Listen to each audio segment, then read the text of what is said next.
changer ce port et aussi des indicateurs pour l'avenir. Et je les remercie en votre nom là-dessus.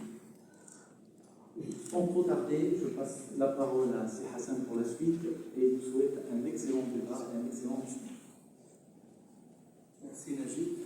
Je souhaite inviter les classements des entreprises marocaines. C'est comme à chaque fois un regard renouvelé sur l'économie marocaine que nous offre ce classement. En étant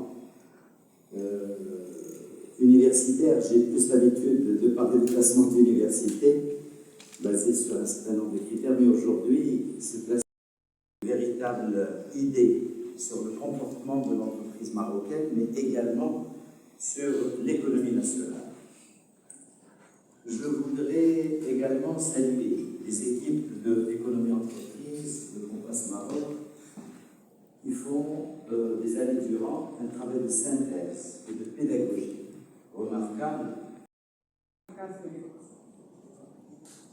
Et je remercie donc l'intervention de M. Wadi et le magazine pour l'organisation de ce débat. Alors, messieurs, madame, peut-être venir en complément à l'intervention de M. Wadi. Il a pour la région de Massa et Aïe.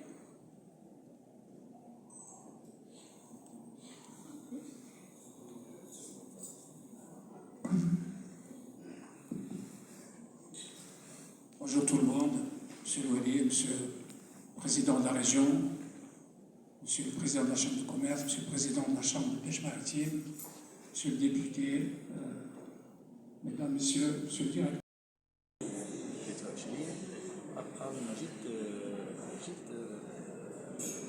مشرفة واللي تعطي مؤشرات إيجابية للسنة المقبلة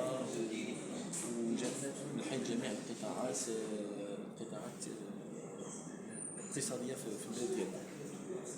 وهذه المناسبة كانت بالنسبة لنا فرصة باش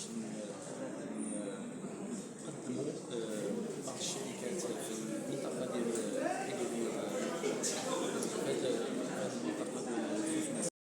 aussi de ce qu'on appelle aujourd'hui l'économie solidaire.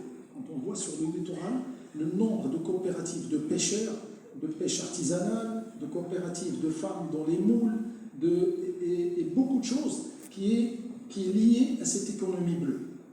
Je vais aussi parler que nous avons une culture. Pour cette économie, que ce soit bleu ou vert, etc. Donc c'était juste pour préciser qu'il y a une biodiversité très importante au niveau de notre région. Il y a aussi donc l'UNESCO qui l'a classée comme une réserve de biosphère, donc classée dans le cadre des MAR par l'UNESCO. Mais malheureusement, il n'y a pas beaucoup de mécanismes qui vont nous permettre de pérenniser. Qui commence un peu pour la fois pour le FICA, qui va être, j'espère, dénoué incessamment pour donner de l'élan à ce secteur. On peut concentrer une activité navale, parce que dans l'activité navale, il n'y a pas que la construction, il y a la réparation, il y a la construction évidemment, il y a de nouvelles technologies qui ne sont pas tellement courues ici à Agadir. Je pense qu'il faudrait faire que qui sont pratiqués par notamment des marchés d'export que sont l'Union européenne en particulier, mais également le marché britannique, le marché américain, et ainsi de suite. Et donc les grands exportateurs, puisqu'ils sont plus exposés à ces marchés-là, donc sont plus concernés, mais plus obligés de mettre en place un certain nombre de pratiques en matière de durabilité. Nous comptons dans notre portefeuille 3 projets essentiellement. Le groupe One Africa Forum, qui est la première plateforme d'organisation de conférences africaines pour le continent africain. Nous avons été créés en 2004.